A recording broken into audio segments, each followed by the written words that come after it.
साथीहरु नमस्कार।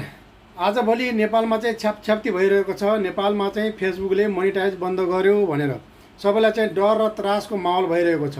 तर म त्यही विषयलाई लिएर म अरु कसैलाई किन सोध्ने त, मैले मेटालाई नै सोध्छु। किनकि यो फेसबुकलाई सञ्चालित गर्ने चलाउने भनेको मेटाले हो।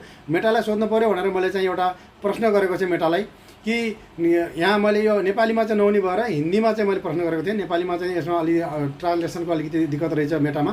अनि मैले सोधेको थिएँ कि क्या नेपाल में फेसबुक सच में नेपाल में मोनेटाइज बंद किया हुआ है क्या भनेर सोधेको थिएँ। जानकारी मिल सकता है प्लीज़ भनेर सोधेको थिएँ।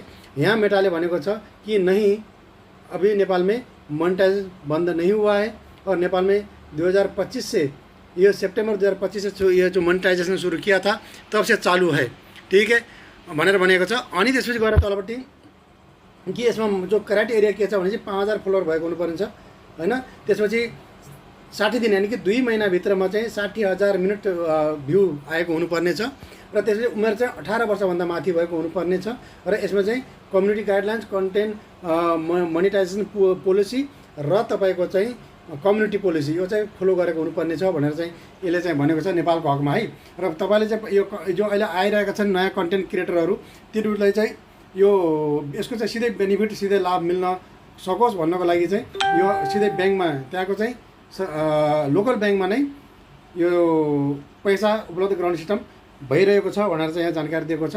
भन्दाखेरि मलाई चाहिँ त्यस्तो खासै आपत्ति जस्तो मलाई लागेन। नडराउनु होला।